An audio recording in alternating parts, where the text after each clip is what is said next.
Philosopher. Nations are not literally persons.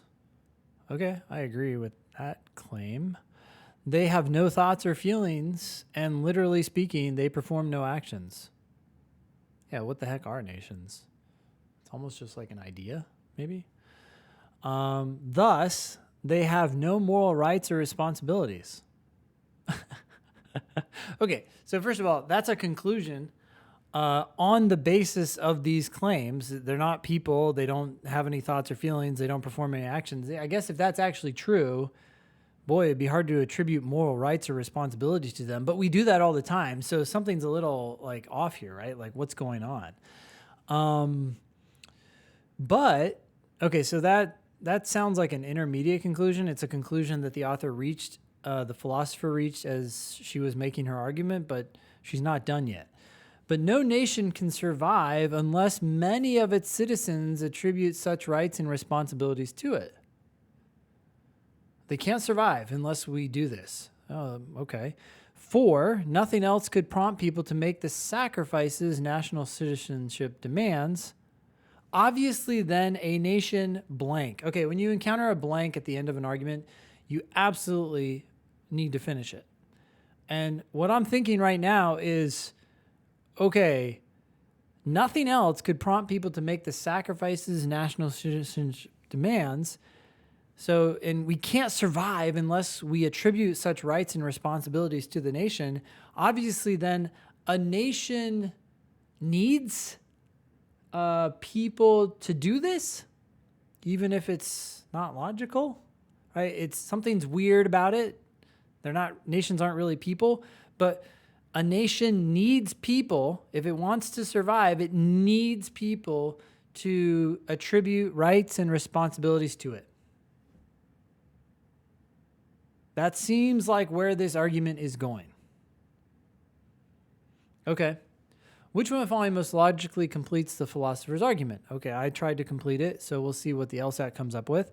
A nation cannot continue to exist unless something other than the false belief that the nation has moral rights motivates its citizens to make sacrifices.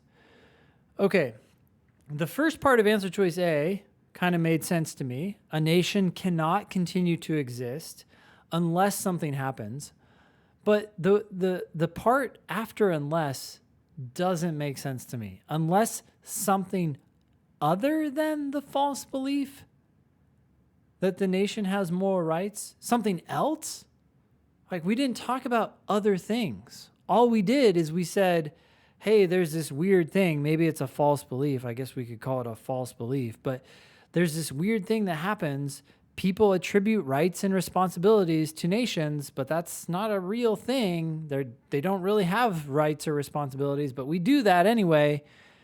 And unless we do that, the nations can't survive. So it's something we need to do, even though it's silly or stupid or wrong or illogical. But that doesn't say, that's not what answer choice A says. A says it cannot continue to exist unless something other than the false belief that motivates that the nation has moral rights or motivates, oh, geez, I can't even read this. The point here is unless something other than that belief motivates its citizens to make sacrifices. And it's like, we didn't talk about anything other than that false belief. So this is wrong. Okay, let's keep going. B, cannot survive unless many of its citizens have some beliefs that are literally false. Yeah, that seems true. A nation can't survive unless many of its citizens have some beliefs that are literally false, because based on the first sentences, these are literally false beliefs. I would keep that open. C, can never be a target of moral praise or blame. We never talked about moral praise or blame. So we talked about them not having moral rights or responsibilities, but what does that have to do with praise or blame? I don't know. So that's wrong. D, a nation is not worth the sacrifices. Okay, stop reading right there. We never talked about value, whether it's worth it or not. So that's wrong.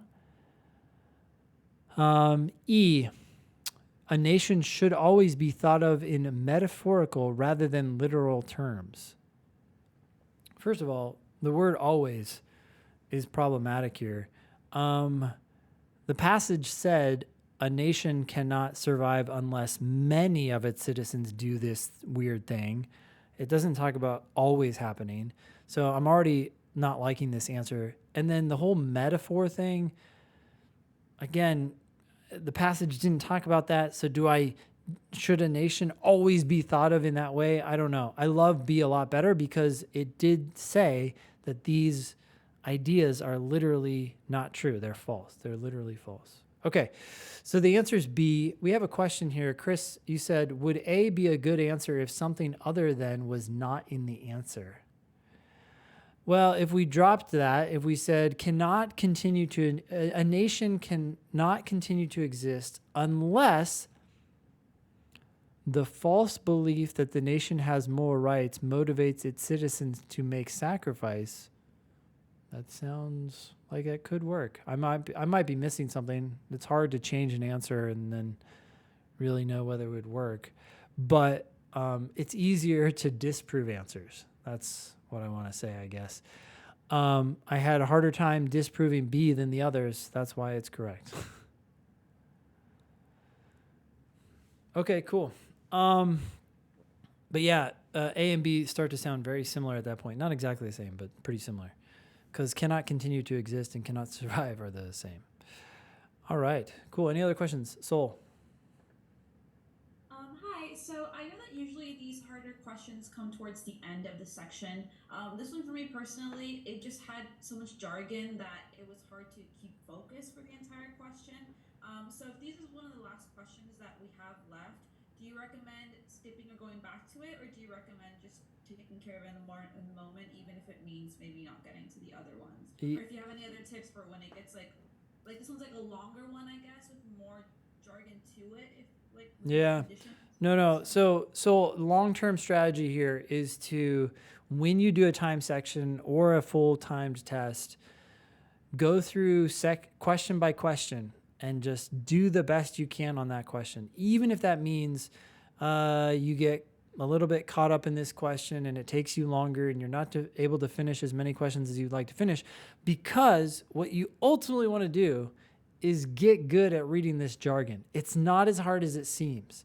It just means breaking the passage down at more points, stopping and saying, okay, what was that garbage trying to say? Oh, it's trying to say this. Okay, cool. And then keep going. You can translate this stuff, and that's the skill you want to develop. Okay, Freddie. Yeah, earlier you mentioned the answer choices should map the passage. So going back to that question between answer choices A and B, cannot continue to exist with survive. Would you say that survive matching the passage there, in a sense, kind of is what differentiates to as well with those answer Yeah, choices? I just don't think it's a difference that matters. If you cannot survive or you cannot continue to exist, that sounds the same to me. And so the LSAT can definitely change the wording if it's synonymous. Cool. Rich, the LSAT is not adaptive, at least not yet.